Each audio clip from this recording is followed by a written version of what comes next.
should be starting to work now. Well, we've got a notification, so... Yeah, are we live? Are we live? Are we live? Yeah, we are live. Okay. It says live.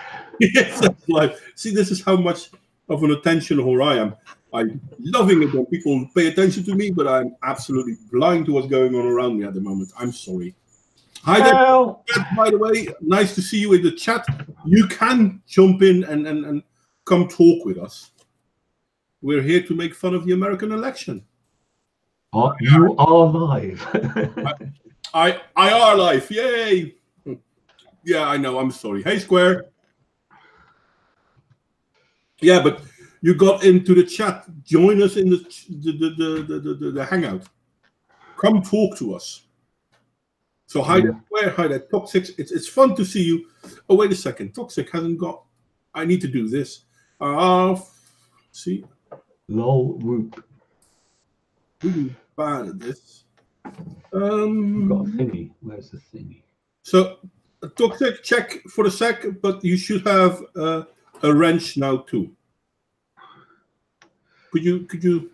Yeah. Hey! Sorry, putting up air filters. What? Why are you putting up air filters? I mean, your state didn't turn red or blue, did it? Blue, actually. Yeah. Not really sure if air filters would help to that effect anyway. So, I have no real topic for tonight. I will ban everyone. Prayer is really bad in Utah. I have no idea what you mean with that. No. No, we are always Republican. Okay, fair enough, but I still have no idea what you mean with that prayer thingy. You're putting up air filters because prayer is bad? Yeah, maybe the evil spirits are messing with the mojo in the house. Yeah, no, I know a solution to that. Flush. So silly. So I have no real topic for tonight. I just yeah.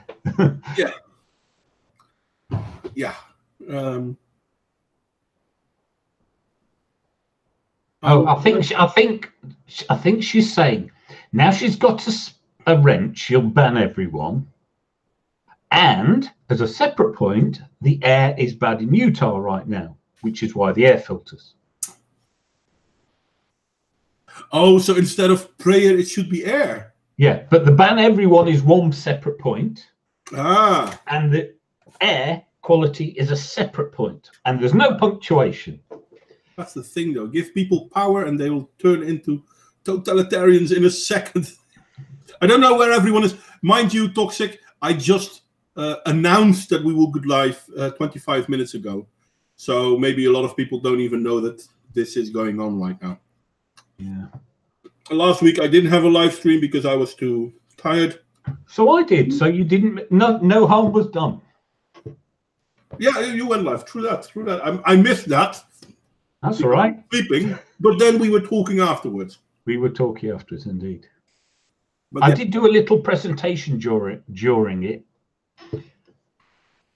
And a little song and dance. Sorry. And a little song and dance. A little song and dance? Yeah. No? No, I did a paper. I'd written a paper and it's time stamped in my stream as to when that is. So it's like a video within the stream. Okay. Yeah, I wasn't really planning anything, to be honest. I mean, I've got good news and I've got good news. My wife is coming back home and my kid, because they're... and you're still Dutch. He's not Polish yet. No, he's already Polish, to be honest. He's still not Dutch. I don't give a fuck about that, though. See, there you have it. I'm a national. Oh, sorry, I'm a nationalist, but I'm not an ethnic nationalist. I think country is important, but I don't think other nationalities are not important. Does that explain it a bit? Well, it's not quite the difference as I understand it, but it'll do. Oh, what's the difference then? Right. Okay. So a nationalist puts your country first, right? Yeah. Whereas an ethno-nationalist is about race. Yeah. But that's nothing to do with whether we're a nationalist or not. Oh. You see what I'm saying? Because you were saying you might be a nationalist, but you're not exclusive. It's not, your nationalism isn't against anybody else. Yeah. And I think most people's nationalism is like that, to be honest. I don't think it's got anything to do with not being ethno-nationalist, I think. Okay. I never understood ethno-nationalism anyway. I mean, it won't work. I'm more of Oh, hello, Rin. Hello, what is today's topic about? We don't know. Have you got one? not anything going, but we were just talking about ethno-nationalism. Not really sure why, to be honest, but we're just rambling on. If you mentioned it. Well, we don't care. If you don't have anything to talk about, we could talk about. I remember, Modwain, I sent you a video, right? A video about. Oops. Where he was talking, about how Google manipulates the search engines. So what I did is that I tested out a wide range of search engines. Like every single search engine, including DuckDuckGo, and every single search engine sanitizes the results except for three. The three search engines that were good were yahoo.com, the bing.com search engine, and the AOL search engine. Even those are the only three search engines that doesn't sanitize your results. Even DuckDuckGo would give you a sanitized result. Okay. Are Bing and Yahoo the same one? Repeat that? Aren't Bing and Yahoo the same search engine? I didn't quite catch that. Could you repeat? Well, I think Bing and Yahoo both use the same search engine. Oh, I see. Yeah, when it comes to Bing and Yahoo and AOL, they would give you results that would criticize, the religion of peace. They would actually display that. But when I looked into DuckDuckGo, DuckDuckGo was very, sanitized. It would be like on Sharia law and how how jihad is actually very feminist or something like that. I've got a quick question, Rin. I use DuckDuckGo and it's got a filter thingy. Sorry, pardon me. You can say how sanitized it is. Oh, all search engines have that. All Safe search search, engines. that's what they call it. Safe search. No, so my question was, I was just going to ask, did you take that into account? Sorry, that was just my question. Yeah, I did take that into account because each and every single last one of them have a, safe search. It's either going to be on completely, it's going to be on moderate, or it's going to be off. But and this is where it gets really interesting. Mm-hmm. Even when Yahoo, AOL, Bing, even with the search engine, even when safe mode was in moderate, you can still see, results linking you to, Jihad Watch, they would still would show you something that criticized Islam, even with safe search on moderates. So that was very interesting. There's another question, sorry. DuckDuckGo has a country filter. Did you try it with different country filters? I didn't quite catch that. I was just wondering if you tried DuckDuckGo with different countries filters. No, I haven't. because I have mine turned off, so I'm generic. I'm not United Kingdom, and I was just wondering if there were any local sensitivities they were taking into account. Let me see if I can show what John is talking about. I wouldn't even because do it for America, and that's my own location. I mean, I've got mine now set on the Netherlands. I could put it on the United States. I'd just turn it off, so it's just like general. If you press the blue thingy on the left, go to where the blue thing is. Yeah, here, I know. Now he's changing the country. I'm saying just turn it off. Now, if you turn it off, I mean, then I assume that he's just going to. No, it's no country at all. It should be no country at all. I know, then it's all regions. But then I think they're going to still look at where the most of the traffic is going from. Doesn't really matter much. I'm just using a Dutch word to look for anyway, so that's probably a bad example from me. But yeah, you're right, you can turn them off too. But I have noticed that, for example, if I was looking for something and I was looking for it in Poland or in the United States or in the Netherlands or in Brazil, you actually do get different results. It's kind of, logical actually, but yeah. Yeah, it does seem like I would imagine that would be the case, that you would get different results depending if you're from America, Poland, Brazil, because don't the Polish people have a harsher view of the religion of peace? They don't even bother with that idiom. They don't call it the religion. They don't call it the religion of peace. But the reason why I say it, because it does feel like YouTube is cracking down on my evil hate speech, and there are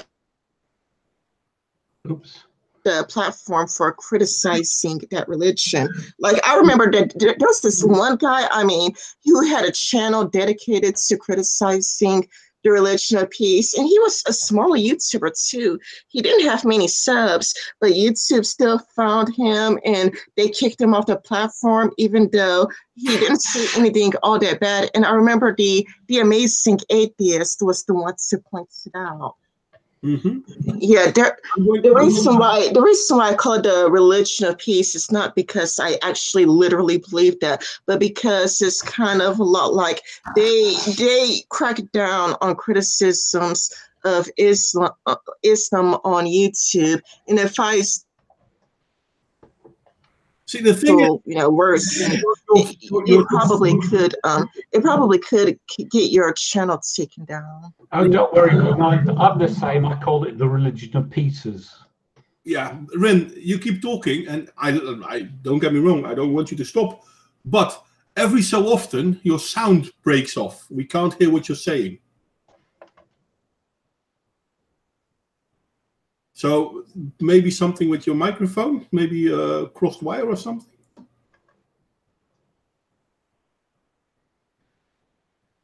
And now we can't hear you because you muted yourself. Anyway, no, yeah, the whole idea of religion of peace comes from America, to be honest. I don't know why. Oh, that's because. Oh, can you hear me now? Wait, yeah. Can you hear me now? Yes. Am I coming in clear?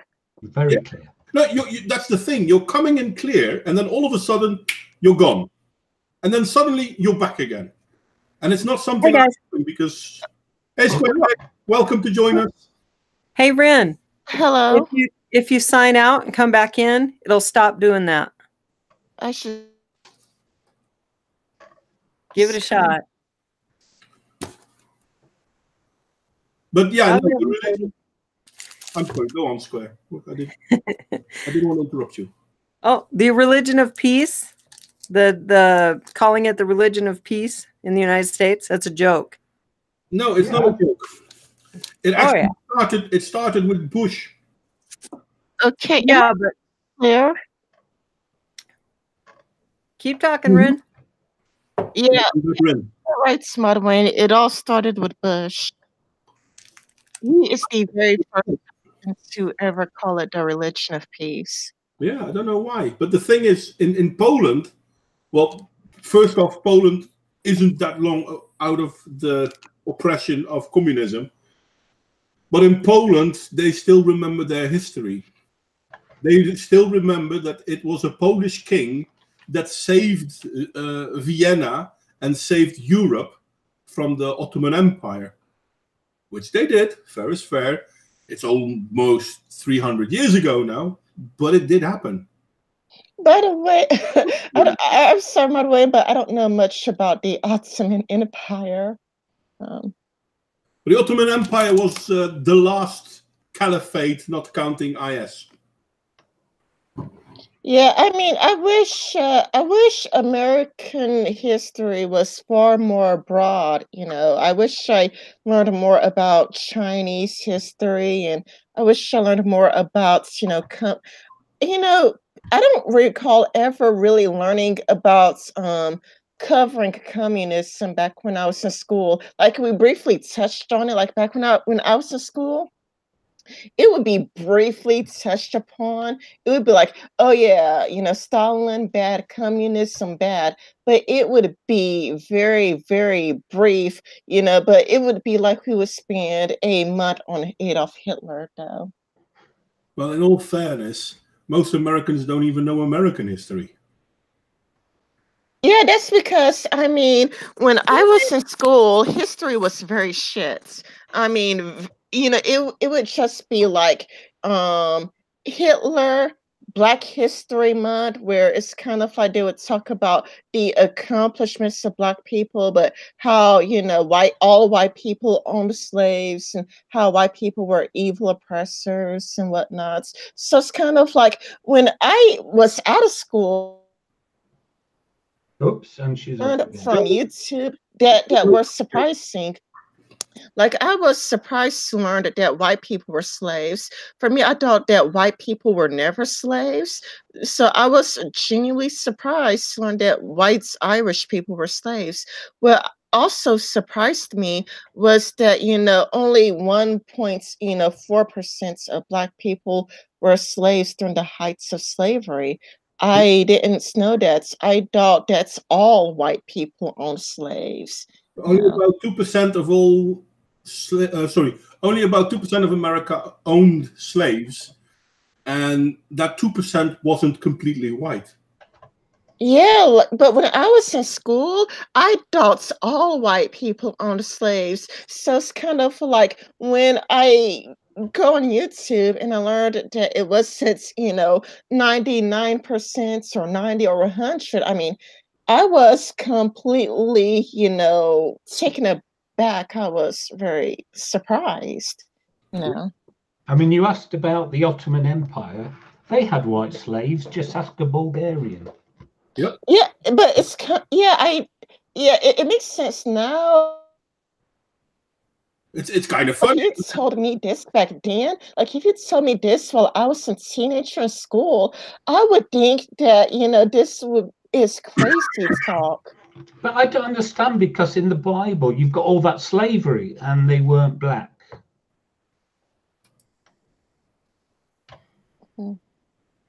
I had a very good history education when I was in school. Yeah, you did?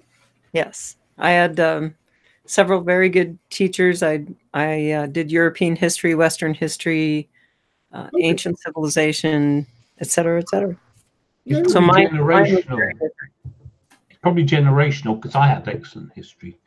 Though it was Eurocentric, but it was very good. It was very honest.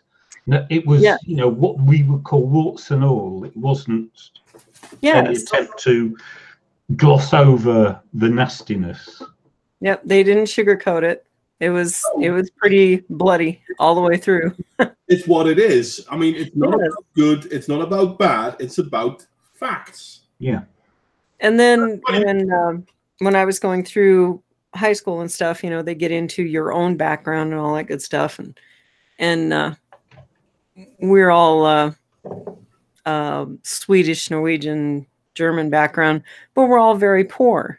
So it was made very clear to us that Yeah, you weren't. Both white. You were the indentured servant. In fact, my grandfather was a sharecropper. Yeah. And White I've been people told came to there were no white sharecroppers. I've been told that. And I'm like, wow. That's why the term redneck comes from. Yeah, from sharecroppers. They got burned in the neck. Yep. And we weren't the wealthy sharecroppers who owned the land. We were the poor sharecroppers that begged for every penny. Yeah. I had some Australian give me this bizarre comment about how he was the descendant of slaves, and Alicia had to explain it to me what he was referring to, because I'm British. Well, most of the British people throughout the 19th century worked in factories and mines and on the fields, and were also dirt poor. Yeah, you weren't slaves. No, that's not what I'm saying. But you know, we didn't benefit from slavery either. You know, there was a tiny proportion of very rich people in Britain, and everyone else wasn't. What a lot of people seem to have forgotten, if we take into account slavery in Europe, slavery in America, and slavery in Australia, and slavery everywhere in the Western world, everything that slavery may or may not have built in that period was good and well destroyed after slavery got abolished in the Western world. Western countries lost money fighting slavers. I mean, the English actually had a fleet out hunting slave ships. Yeah. They spent money to combat slavery. No, not just that, but the British people, because of the importance of the rule of law, and as slaves were property, the British state compensated the owners for every single slave, and we didn't pay that off until the 21st century. True that. So I've actually paid taxes for the abolition of slavery in 1830, whenever it was. 36, I think. Yeah, something 60 or 70, I can't remember. No, it was 1830 something. The British abolished slavery. Really? I can't remember. We abolished the trade in 1807, and we abolished slavery in the British Empire in 1830 something, 36. Yeah, well, it was something around those days. Everyone think that America was the first, but that's also not true. No, America wasn't the first. They were Johnny-come-latelys. Yep. And sorry, people in the past look at, people talk about, in my past life and all that good stuff. In my past life, I was, some famous person or royalty or whatever. And man, I'm never fooling myself. In my past life, I was the one cleaning out the barns and sweeping the floors. And statistically speaking, only Alicia's descended from royalty that I know of. In all fairness, I am descendant from royalty. Yeah, well, don't they say everyone in Europe's descended from Charlemagne? Well, either that or Genghis Khan. No, but in Europe, it's Charlemagne. Genghis Khan was a busy guy. Genghis Khan came Russia and north of Europe. The Vikings actually fought with the Hun. Yep. I'm the proud descendants of bastards and horse thieves. Yay! That's all right, because that's the name of our political party, the Tories. Actually, that's what it means. Irish horse thieves. Well, we're holding up our part. Good for us. Well, in all fairness, I don't believe that any one of us had any previous life, because to me it's bullshit.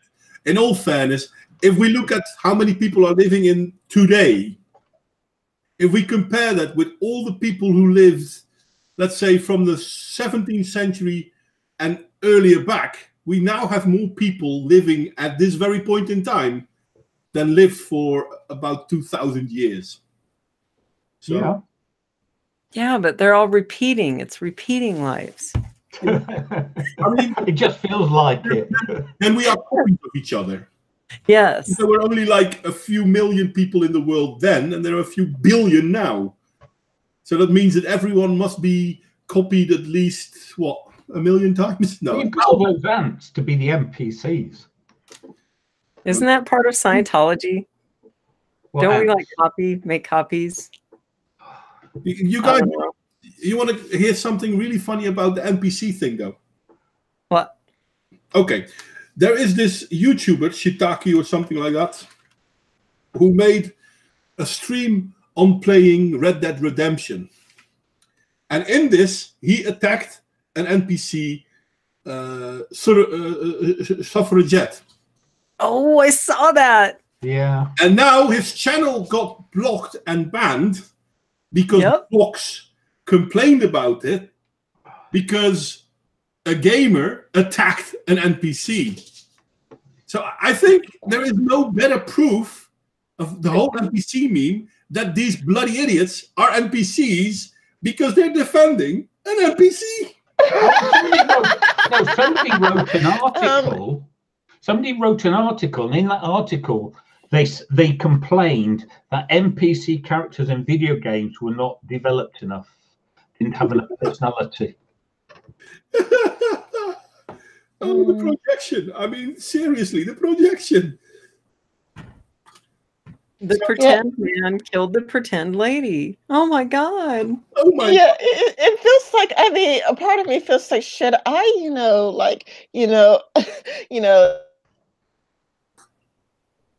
older videos where I was playing video games and I, slayed other characters in games, because it's like, am I going to get my channel like terminated because I, slayed a character on YouTube? Well, as long as it's not a suffragette, I guess you're okay. I'm sorry, guys. I need a fast bio break, so you guys have to keep the stream going. I'll be right back. It's funny, I watch Paul Elam. He with Tom Golding, they do a thing called "You Can't Make This Shit Up." Oh yeah. And here's the funny thing, right? Those videos are monetized, even though they're called "You Can't Make That Shit Up." They called it something else which wasn't offensive, and it got demonetized.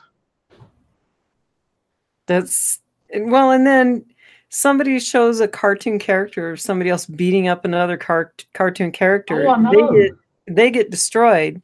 But you can go on all over Facebook, and there's all kinds of, ridiculous people beating each other up in real life. It's not what, it's who. That's the problem.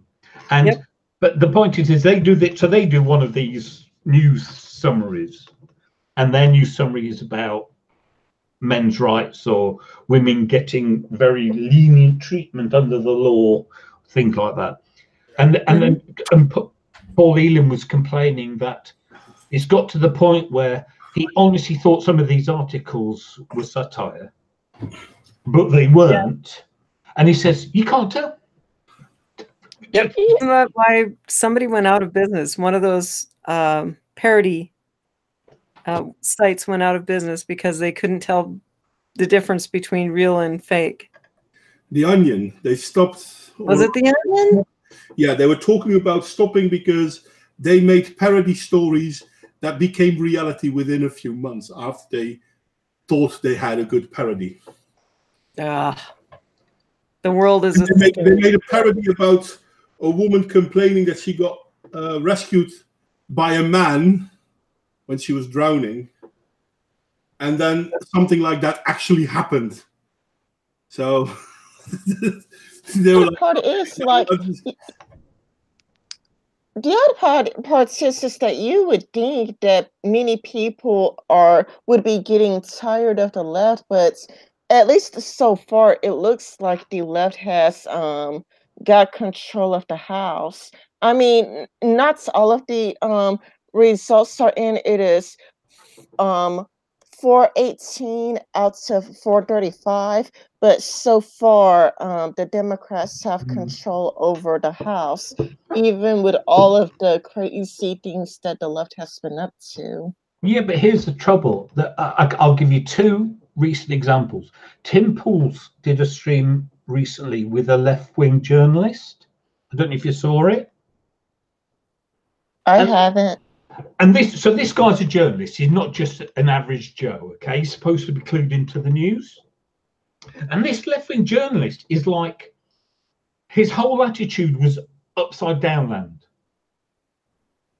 He's like, the left don't do violence. When they do violence, they call it out. And it's like, huh? Lies. Lies. Yeah, but this is what he's believing. And then the other one was the debate between Steve Bannon and David Frum at the weekend,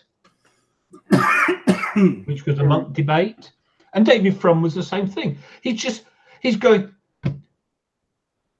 Donald Trump is clearly doing a white supremacist thing. And then Steve Bannon's going, you've got the left-wing people going out and attacking white people, being openly racist. And yet when Donald Trump just says something, the same people infer Donald Trump's being racist when he's not. Yeah, and it's upside down. It's like, I asked for proof on that this weekend. Somebody was insisting on that, and I said, "Give me proof. Show me the proof." And of course, no answer.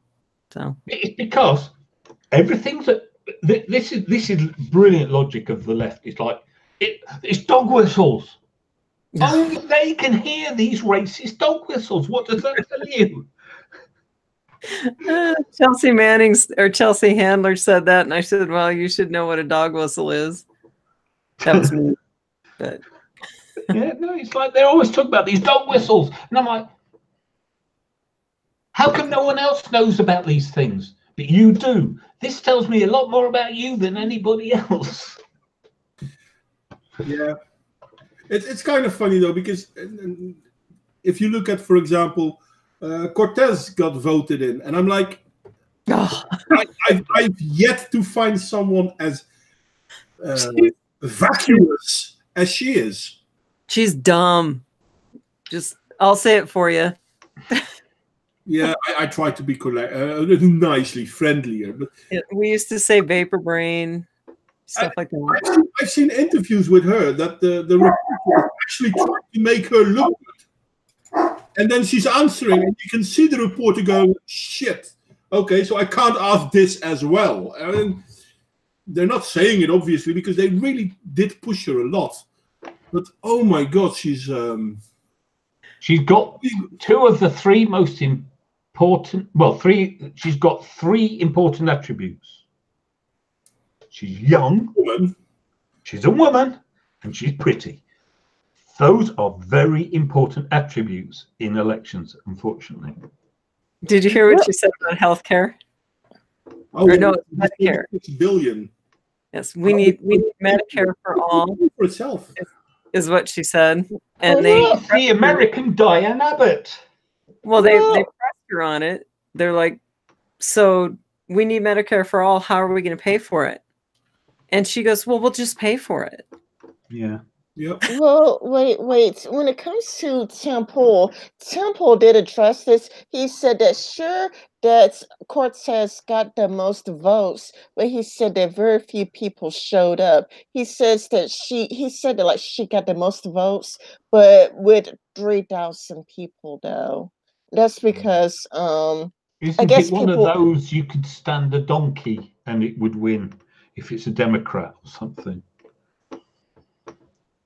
Yeah, maybe, but the fact it was Trump versus another guy, and this guy, he was an establishment Democrat. He was like running New York or New Jersey for years and years, and people, I guess, presumed that he was a shoo-in because he always won no matter what.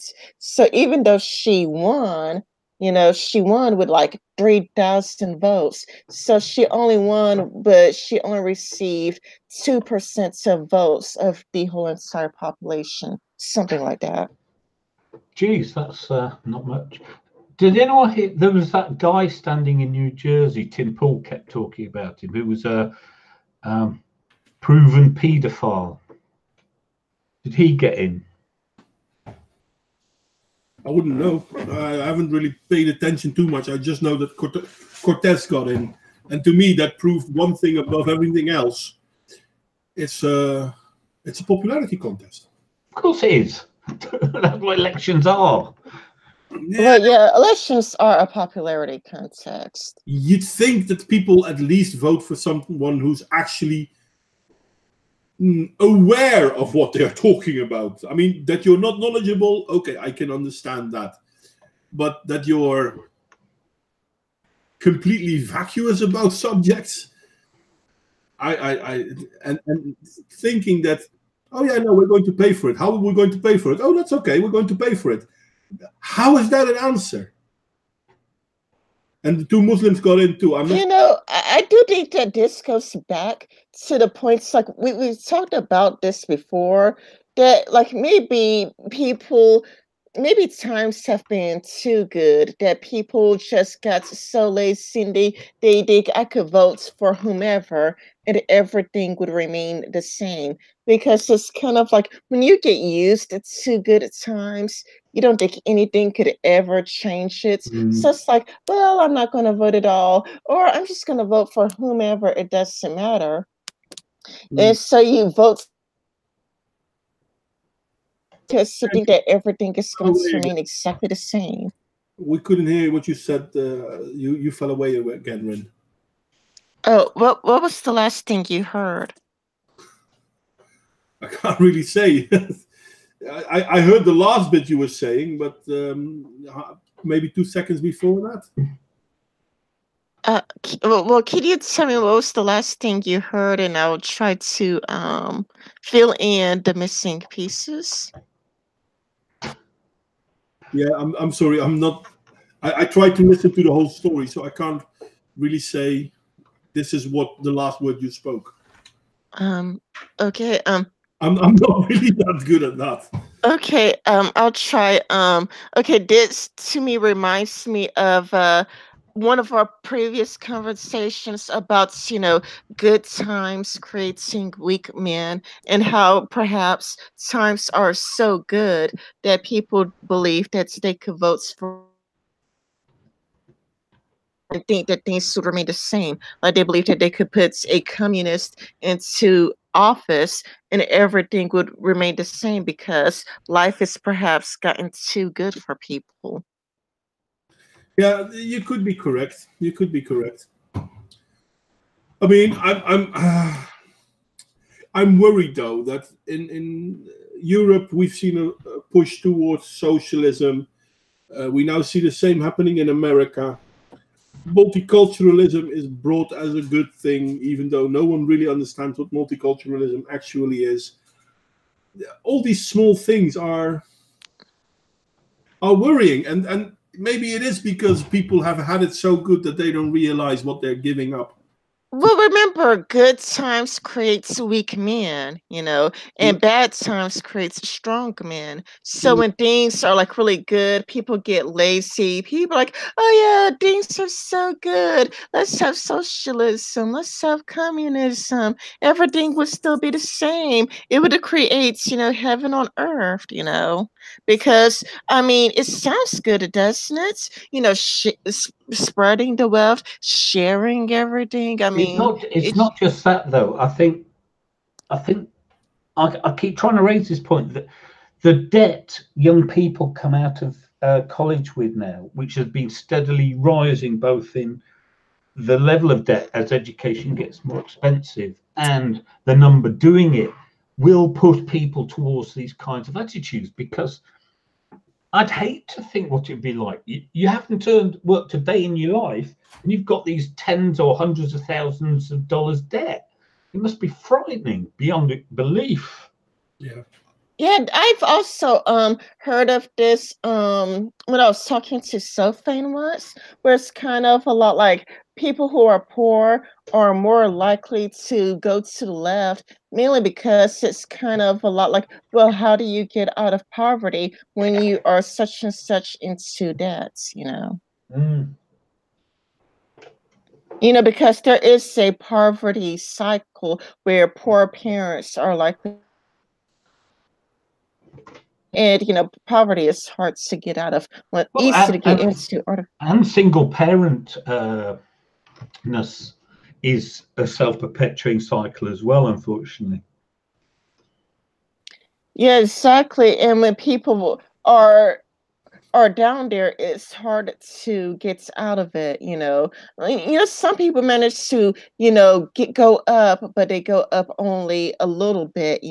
Like they may go from poverty to they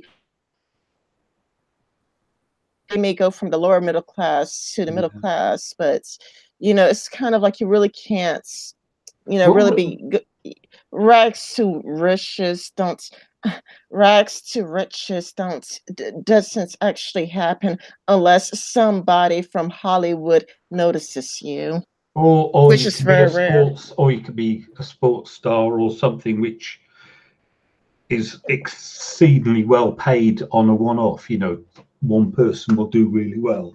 Yeah, I mean, it's really rare. It's like being a successful YouTuber. You could go from being poor to an extremely wealthy, successful YouTuber, but the probability of that happening is really rare. Quite. And that's always been my issue, is when people say, "Oh, anyone can do it." Yes, but not everyone can do it. I mean, that's a lot of fundamental problem. Yeah, sure, talents goes into it, but so does luck. Partially talents and partially luck, because I mean, when it comes to dark conservatarian Zach, he has talents. Zach, he has a lot of talents, but he's stuck at 300 subs.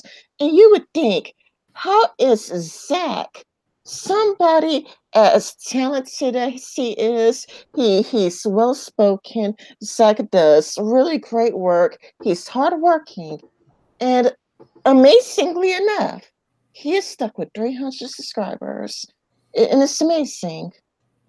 Well, it's one of the little-known facts about success is that some of it is to do with luck. Yeah. Yes, partially luck, because it's like when I look. Well, it's not. Or I found this other channel, like what was his name? Like Atticus Honorable, Honorable Caglia. It's a Roman name. He named himself after a Roman emperor, and it's like he also does good work. He does good work, but he never went on to be a success. He's still a small channel, and it's like I can find these great channels, but they are still so tiny and small. Yeah, I'm not an example in this. Come on. Yeah, you're a huge one by most of the standards that I follow, mate.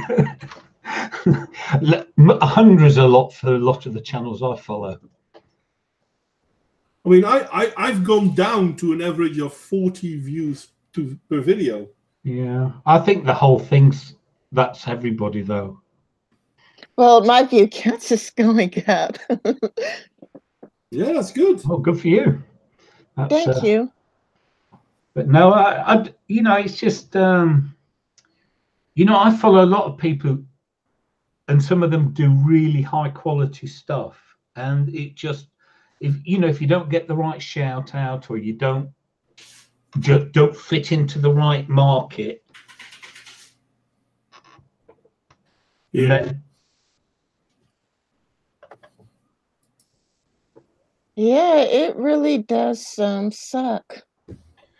Well, I should probably spend more time trying to push my channel and whatnot, but yeah. But the problem is if you push your channel, and then people have expectations. Well, and if your lifestyle is a bit erratic, then that can be an issue. Yeah, that's true. That's true. No, I mean, I do try to have I do try to get like Zach on my channel, because I do believe in Zach. I believe in Zach, and I believe in his work, and I do. I mean, I can't help him a lot, but I do try to help. Yeah, Well, you got a good point there too, High Desert. I mean, yeah. If you look at some of the channels, but then again, there are some huge channels. Though, if I look at, for example, a channel like Sargon of Akkad, I'm wondering if someone like Sargon would start now, whether he would reach the same height. Don't get me wrong. I think the guy is a brilliant dude, and I really like his work.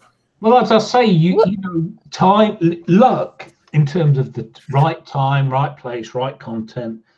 You know, and you know, you have to be good to be successful, but not everyone who's good is successful, is what I'm trying. Yes, I totally agree with you, John, because, you know, Sargon was one of the very first people to make criticizing feminism on a regular basis. I think, sure, there were some people who beat him to the punch. Like, I believe that it was actually the Amazing Atheists and Jacqueline Glenn that were the very first, but they didn't make it into a regular thing. Like, you know, the Amazing Atheists criticized the feminism. He may have been the first, but it would be like, or for Jacqueline Glenn, it would be like that one episode. But Sargon actually made it into a weekly thing. So it's kind of like, if you wanted to hear criticisms of feminism on a regular basis, Sargon was the only person who was doing that in like 2014. And therefore, as more and more people took a problem with feminism, as like Shoehead had a problem with feminism, and as Seal Deer, like as more and more people more notice a problem. If I look at Tildir, I think Tildir is slightly different though, because yeah, he did anti-feminism videos as well, but I think Tildir, and I love him for it. I think his videos are more factual and not opinion. Yeah, that's what I like about Tildir too. He has more fact-based videos where it's very factual, whereas Sargon is more opinionated and more emotional, and you know, more funny too. You know, he has more humor, more emotion, more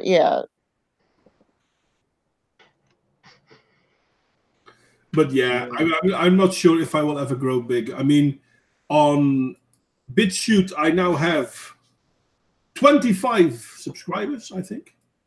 And on Cocoscope, I have 8 subscribers, I think. On yeah, there you have it. On BitChute, I have 54 subscribers. See, I'm small fries. I'm very small fries. I should try to get some collabs going with big YouTubers. So yeah, I think that one of the reasons why people are stuck being small is because you see this as a repeating factor, or I've seen this where shout-outs dry up. I've seen this with the atheist community too, where, you know, atheists will be giving shout outs left and right.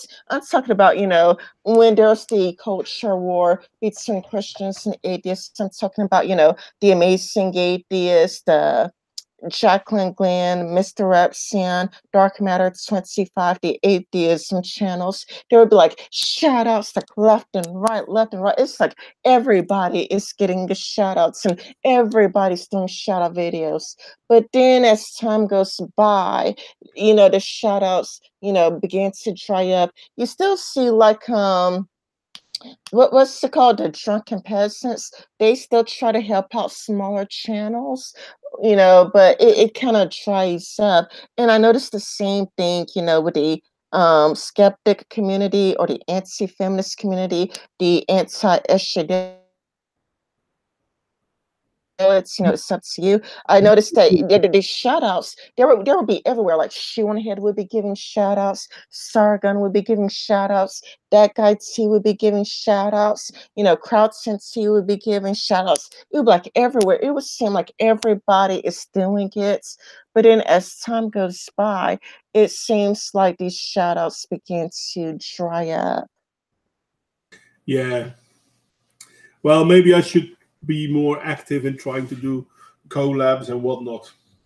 But at this point in time, I'm not really that active anyway. Though I did like my last video. I personally liked it. I'm just a talking head today, you have it. You know what it makes me think of? It's kind of a lot like first it's like a temerity, or what's it, a meritocracy, where it's kind of a lot like first you have like a meritocracy in a group, but then a group becomes like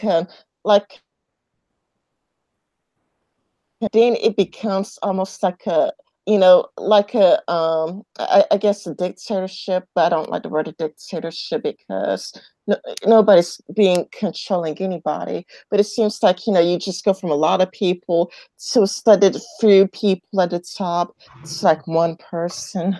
Yeah, I mean that's the natural thing. That's what Jordan Peterson talks about, the natural tendency to hierarchy. That, you know, some people will do be disproportionately successful, and a lot of people won't get anywhere. Yes. Yeah, and you see that pattern. You know, it goes from a meritocracy to oligarchy to, you know, that single person at the top, and it's kind of like with the skeptic community or anti-feminism, whatever. It's kind of like first you see so many people, and there's like so many channels everywhere, and you don't know who to follow because there are like hundreds, no, thousands of channels everywhere, all talking about feminism. All of them are so interesting, and then you begin to see like Shoehead and, you know, Sargon, Bering, you know, Cortes, that guy too.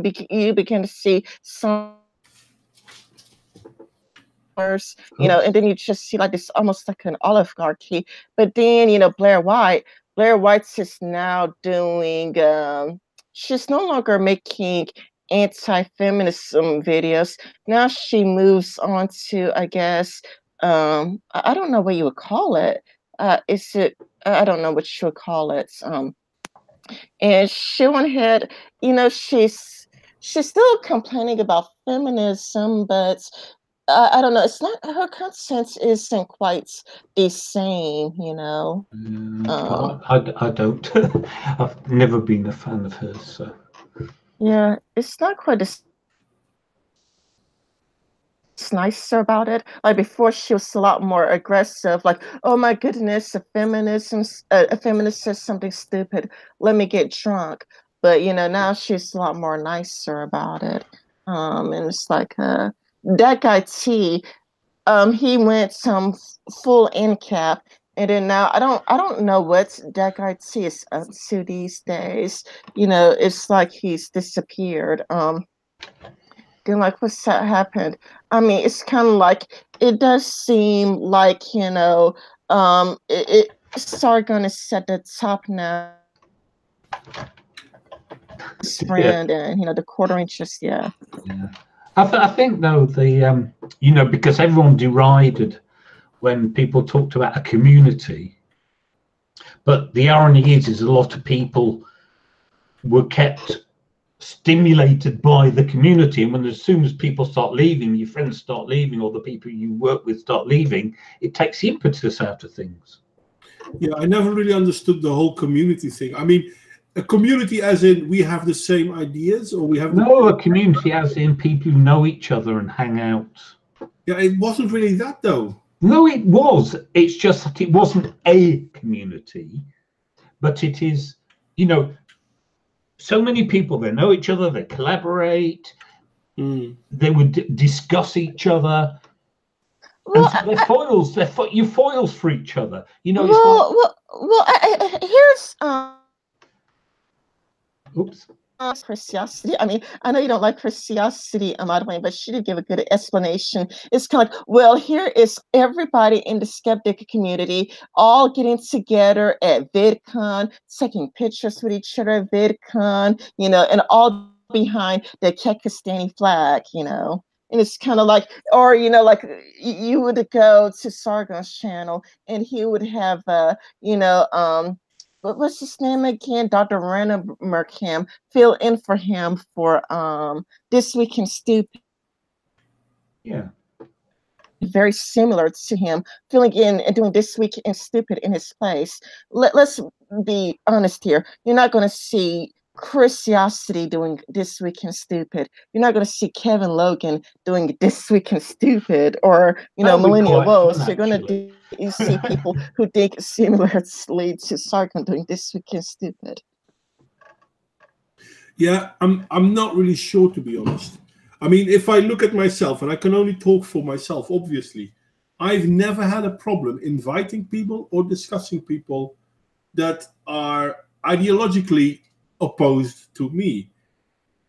But I see this happening on the skeptic side, if you want to call it that, which is rubbish. I see this happening on my side of the fence a lot more than I see it happening on the side of the fence, like what's his name, Hamster, the redhead, Michael Rowland, or Curiosity too, to be honest. I mean, they talk on how they want to go in discussions, but they don't. And as soon as you invite them, I mean, yes, okay, I had a discussion with Curiosity, which, I mean, it's still online so people can see it, but it wasn't really that good, in all fairness, because of what we agreed we would do at the beginning. And I kept to what we agreed, and she didn't. And if I look at... had very different experiences with Curiosity. I've had Curiosity on my channel, like, I think 5 different times. And, for me, she's been a very pleasant guest. Yeah, and I'm not going to berate you or etc. etc. etc. I mean, I can only talk about my experience with her. And I mean, she calls me dishonest because I haven't given the proof that she claims isn't there. But I have posted, for example, male-female brain, which was a strong point of her. No, there isn't no, there isn't a male and female brain. Yeah, there is. There are very clear differences. But I didn't show those differences during the live stream, because before the live stream, she basically said, let's not have a he said, she said discussion. Let's try to keep it open. Let's don't say, oh, I don't believe you, therefore it must be. And then basically she does that herself. And then she argues how I never proven that there is something like a male or female brain. And I'm like, this is... well, it's a dick move. And I saw it with Curiosity, and you know me, we don't always agree either, Rin. But I'm not attacking you because we disagree. Anyway, I'll be right back. I'm going to step away from the keyboard. Okay. And how you start with politics? John, you're still there? Yeah, I'm sorry. I was just listening because I don't really have much to say about Curiosity in those. No, but it's not even about her. It's more about... I said, and those, that. Yeah. It seems that there is people who are willing to debate people, even if they disagree, and people who are basically calling everyone on the other side Nazis or something oafs or something ists, and it's useless. It's difficult. I've made many a video where I said, okay, you know what, feminists, prove me wrong, or you know what, no matter what your ideology is, if I say something that isn't in favor of your ideology, prove me wrong. Criticism is always welcome. I sometimes get a downvote, but that's about it. It's weird. It is a difficult thing, though. If someone makes a video and you disagree in a complex way, the comments is not a good forum for actually thrashing that out. And I've posted little flippant comments, just saying something has almost taken me to, oh, blah, blah, blah. And it's like, oh, this is not the place to go into a deep discussion of the ins and outs of the issue after I'd merely made a offhand comment, which was a throwaway, tongue-in-cheek thing in the first place. Mm-hmm. And you know, it's difficult, to be honest. I don't. To me, it's almost offensive. Now, offensive is way too strong a word, but I mean, they're complaining that people don't want to talk to them. For example, especially on the left, oh no, right-wing people don't want to talk to me. Well, you know, the thing is, I'm considered right-wing now. 10 years ago, I would consider myself left-wing. I haven't changed my opinions. I still believe in the same things I believed in then. Yeah, but as I said on one of your videos, you said someone was right-wing because they were considered racist. And I've yet to see anyone argue correctly or to my satisfaction that being racist is a right-wing position, given that all the people on the far left at the moment are as racist as anything. Oh my God, that is, oh my goodness, Joe, that's a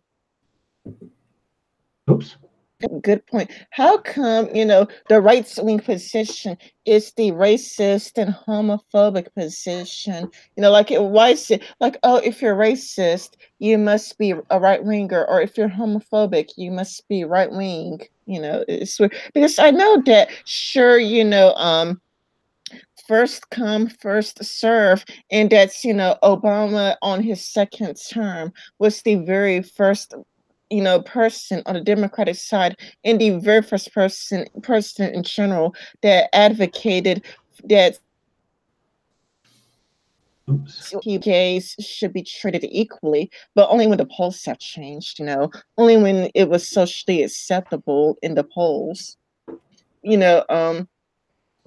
But yeah, it's weird. Like, I've always wondered, how come, you know, being racist is considered, or homophobic is considered a political position. Where it's like, well, you're a racist, therefore you must be a right-winger. When you see a lot of hatred towards white people on the left. And it doesn't seem like it's new, because you don't even just see Alinsky's Rule of Radicals, but even though I didn't read all of it, I do remember reading a part where it says, like, where it does seem like, you know, hating radicals isn't, I mean, hating white people isn't new for the left. It's actually kind of old. Well, every group seems to, you know, I mean, leftism, you know, going way back to Marx, was based on having a group to hate. Yeah. And it's just how you identify that group. And the problem with the intersexual feminists is that group is white and male and heterosexual by definition.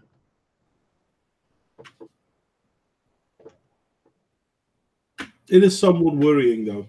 And any form of criticism or any form of trying to have an open dialogue is absolutely shot down, mostly from the left.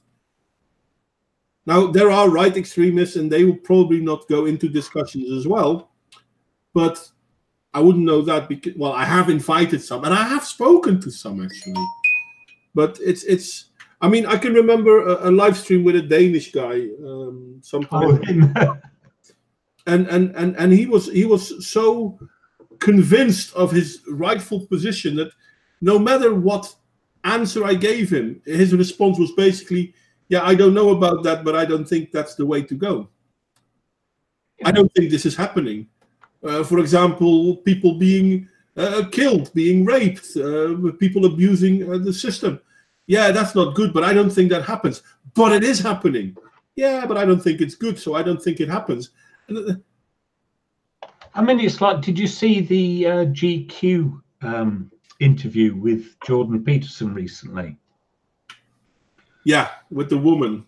Yeah. And she says at the end, she just sits there and goes, I don't think Count Dankula was being funny. I think he was secretly pushing a message. Well, what can you say? Yes, that's her opinion. And yes, it's valid for her to have that opinion. And Jordan Peterson just say, it was a joke. But I don't think it was funny. And she's just like, no, I don't think. And you can't argue with that because Yeah. She's not arguing on facts. She's arguing on that's her opinion. She's made her mind up, and that's the end of it. That must be correct. It was kind of funny though, because in that very same interview, he was also talking about how he probably could predict how she feels about certain things. He's like, "Oh, how do I think about what was it, gender dysphoria or something like that?" And he tells her, and he's like, "No, that's not what I think." And then she tells basically the whole thing he just said.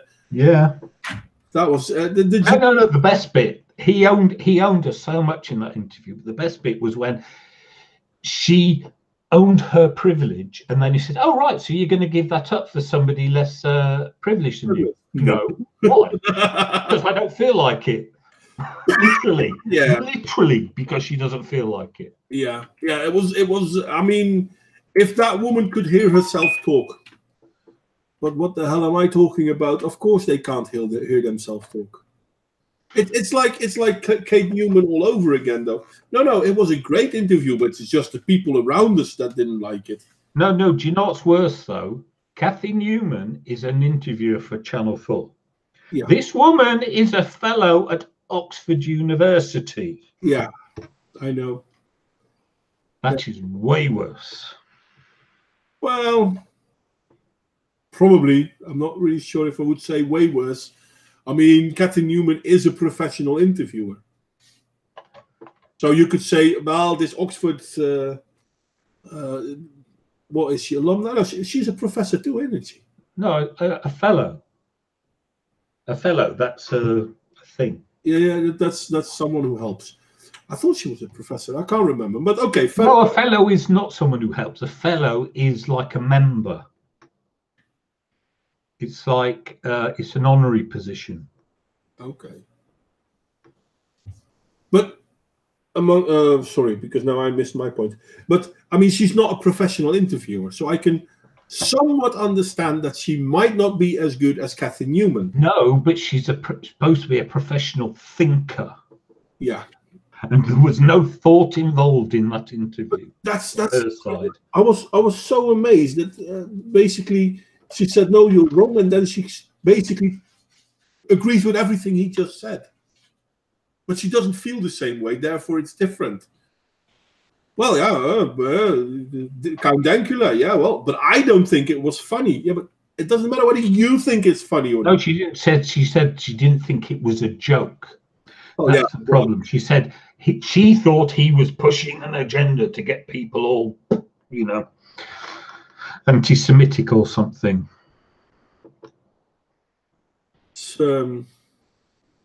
It's scary because people like that are kind of pushing the.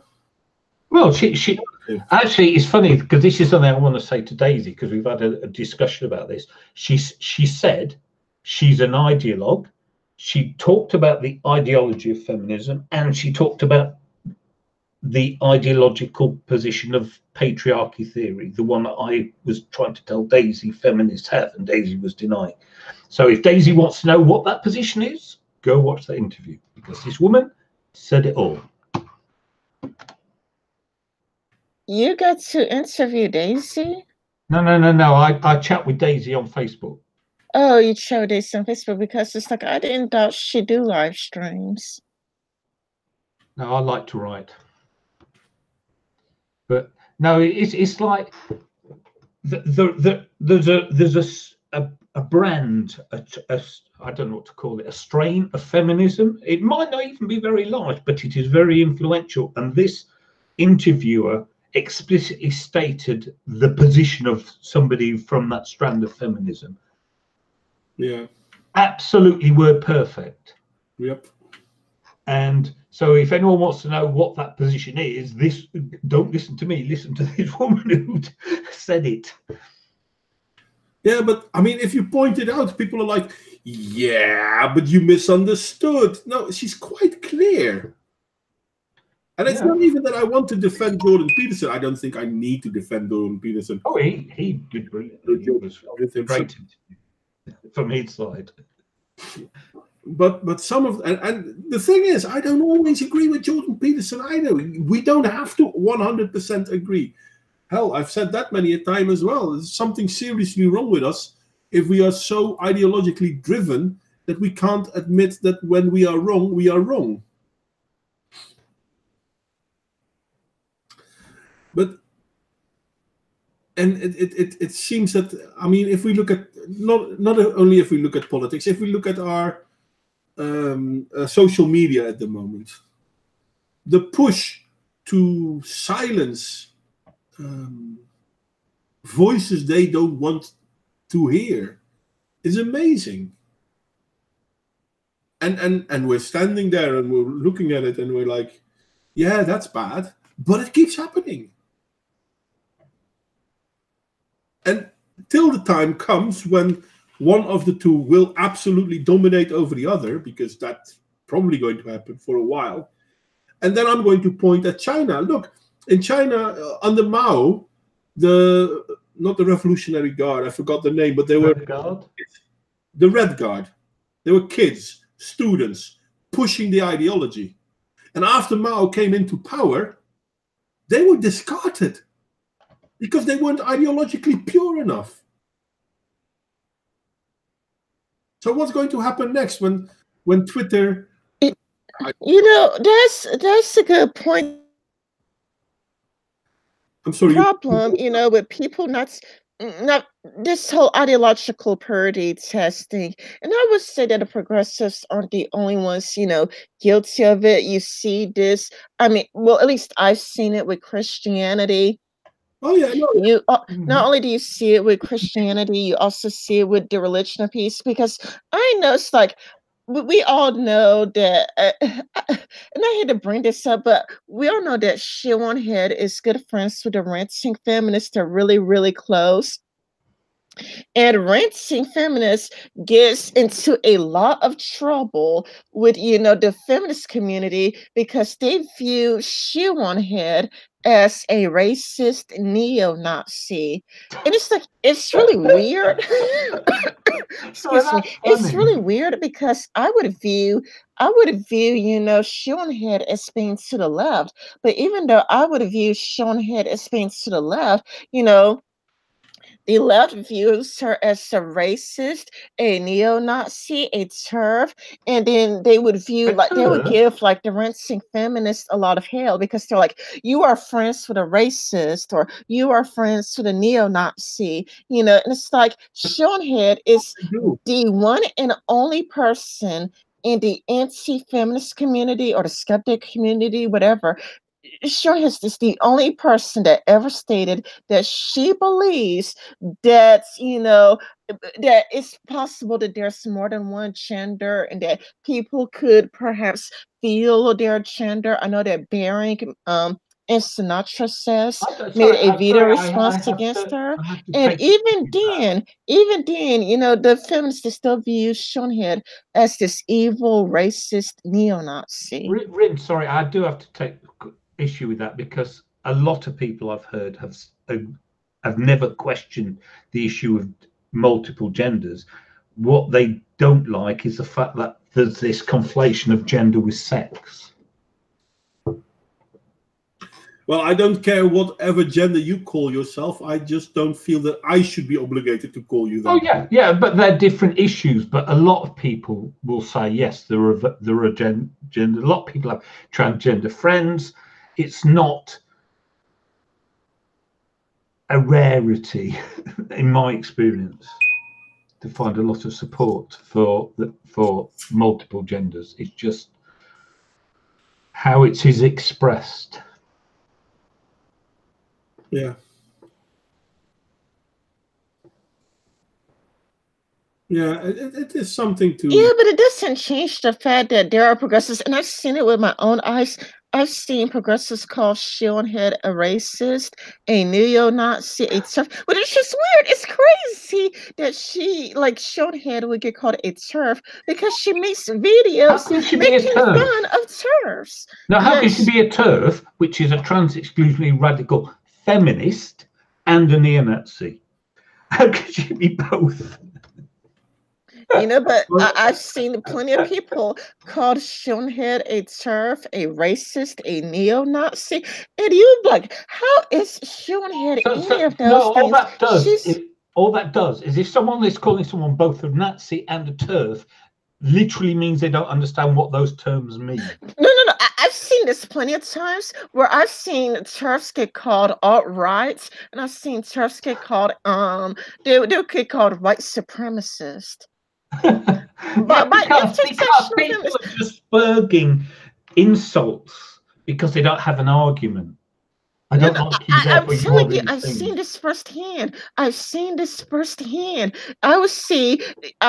intersectional feminists saying that, that's TERFs are alt-rights and TERFs are white supremacists. Like, these are the very people that call Black people white supremacists. And I have been in arguments, and they would justify that Black people can be white supremacists. There's even an article out there, and I could send it to you if I would look for it. I won't believe you. I'm just surprised you take any of that seriously. I don't take it seriously. It's crazy. I'll admit, it's really crazy that they.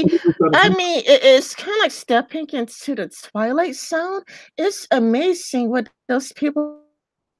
Yeah, they call Ben Shapiro a Nazi, and he's as Jewish as they come. He's an observant Jew, and they call him a Nazi. And it's like, these people literally either they don't understand what the insults they're using mean, or they don't care.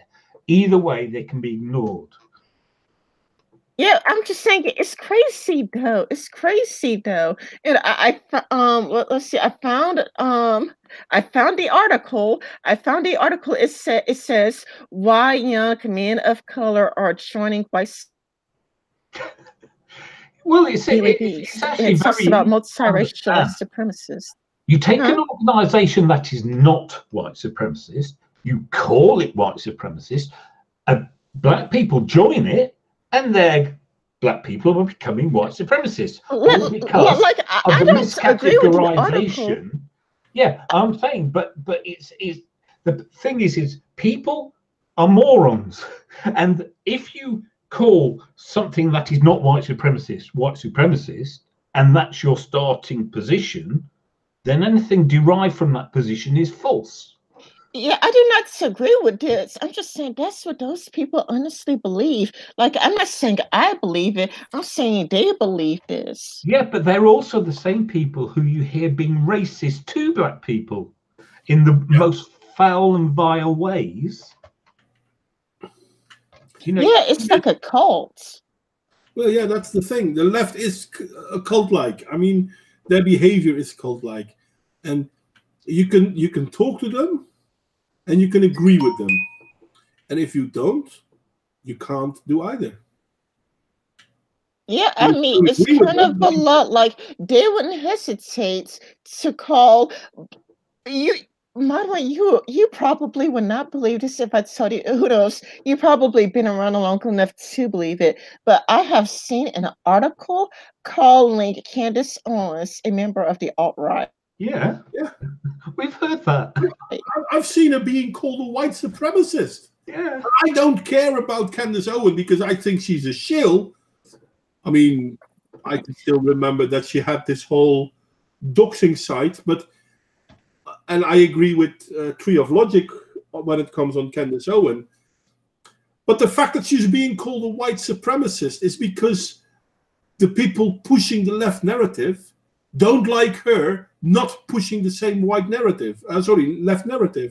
And therefore she must be the opposition. She must be a Nazi. Yeah, it goes all the way to the top though. Like, it's still crazy to me. Like, to me, it never stops being crazy to me. That there are still going to be like articles calling Black people. Calling Black people is still baffling, and it's just like it doesn't make any sense because a Black person by definition cannot be a white supremacist. That's impossible. Well, actually, funnily enough, they can. Technically, they can. they can believe white people are superior, that would make them a white supremacist. However, it doesn't make it an accurate accusation in these cases. Yeah. I mean, well, I could agree with that, though. Well, I could agree with that. But no, I mean the fundamental problem is these names are never applied accurately or honestly. So, well, I could agree with that too. You know, so it's like, yeah, you hear these ridiculous name calls. I thought, yeah, that's what we expect from them. I have very low expectations of that side because they don't have arguments, they have insults. And they don't even understand their own insults. Yeah. And talking to them is impossible because, like, they would, I mean, it's like, I don't even know where to begin because it's kind of like it sounds like it's almost like saying that the earth is flat or a person arguing that the moon is made of cheese. It's kind of like, oh yeah, like there's all of these black people who are white supremacists or they're joining the alt-right. You have all these black people joining the alt-right. And it's like, how do I even... where would I even begin to debunk that or refute that? It's just so, it's like dealing with a person who's part of a religious cult. Yeah, and the best response, in my opinion, is to laugh. When someone says something ridiculous, it's funny, laugh. That's my attitude. Well, that's not a bad attitude, to be honest. Well, you know, I mean, the point is if someone says something patently absurd, you don't refute it, you laugh at them. Yeah, true that. Because I do not even know where to begin. Like I remember how I tried to refute it at one point, but there was no point in trying to refute it. It was a waste of time because they're like, no, you don't understand. Black people can be white supremacists, and there is like this history there. What you don't understand is American history and the history of all of the black white supremacists. And it's like, oh my. But that's the cult speaking. Oh my God. It really is like stepping into the twilight zone. They've been indoctrinated. They have the special inner knowledge and you don't. And therefore you will never understand. And it's like talking to a person that just came from the insane asylum. And they predicate their whole story on, yeah, but nearly everyone agrees with us.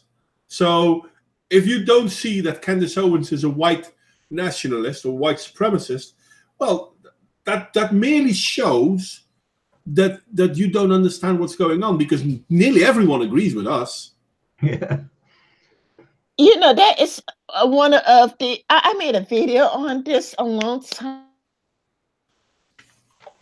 Make it because it's my video about warning signs of an ideologue. However, it's not called that. It was the title of the video is called "I Got Called a White Man." But I did talk about the warning signs of an ideologue because I saw that with MGTOW, too, and because people in MGTOW, they'll say that women are dangerous and should be replaced with robots, and we're going to get robots pregnant, and all men agree with us. Like each and every single last man secretly agrees with us.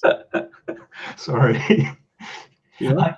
I am aware of some people who've said that for humorous effect, but I've never known anyone say it seriously. No, there are, I'm sure there are. that really wants to replace women with robots. And there are men in MGTOW that would argue that women should, either be second-class citizens or that women should be slaves. They were actually arguing for slavery of women. No. They're just venting. It's a well-known psychological response. If you aren't listened to, you get more and more extreme. And what actually needs to happen is for people just to listen.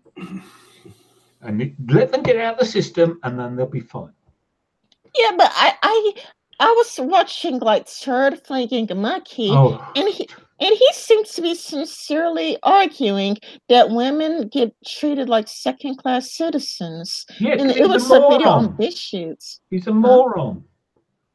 But what I'm saying is there are men in the MGTOW that seriously argue some crazy things. Like I remember watching a video by Teal Deer where this guy in MGTOW was arguing that women are incapable of feeling empathy. Yeah, no. As I say, Paul Elam discusses this. He says men are angry and aren't able to express that anger. If they express their anger, everyone attacks them for being angry. Yeah. So they get pent up and they go into their own little echo chambers because that's the only place they can go. And then they wind each other up on what it needs. And so if you go to Honey Badger Radio, they talk men down from that. They say, look, we understand the anger, just don't be stupid. You know.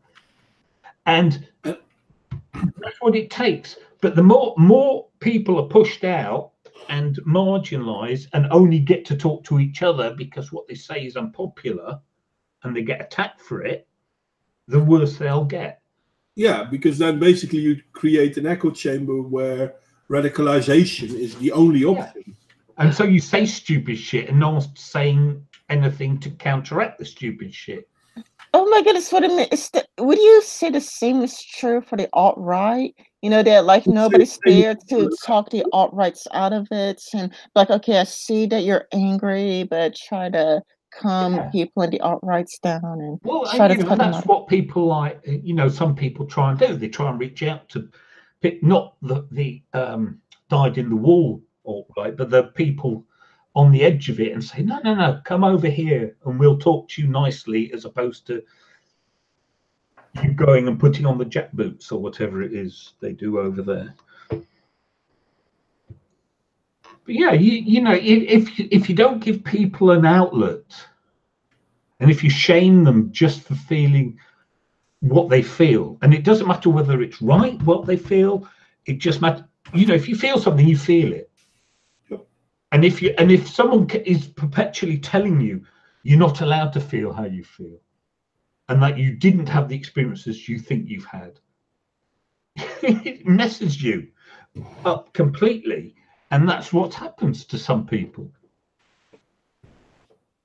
And so they say ridiculous things. Oh, so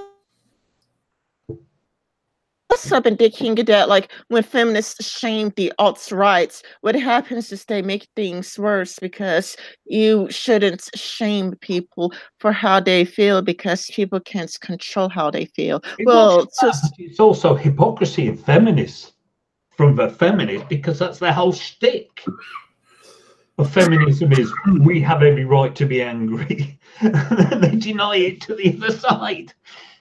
Yeah. Anyway, guys, I am getting tired, and we have had a good stream, and we can continue on this topic. But my wife is coming back home tomorrow. Yay! Yay! So I guess I need to get some sleep. Well, this was a really great discussion, and I was glad to get the invites. And this was a great conversation. Yeah, I'm really happy that this is something people should listen to. This is something both on the right and both on the left. This is something what people should listen to, because it's not about being right or wrong. It's about being able to listen to each other. Yeah, I'd like to thank Rin, because you provided the whole impetus, as far as I'm concerned, for this conversation. Yeah, you did a great job.